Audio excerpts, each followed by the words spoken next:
How they should design it is we find our center, put a center post under the ridge beam, load bearing post in this wall, load bearing post in this wall, and put another one in this wall.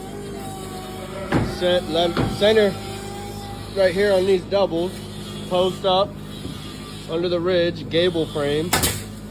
And then like you were saying, we could run ceiling joists this way onto that wall. Runs all the way through. And then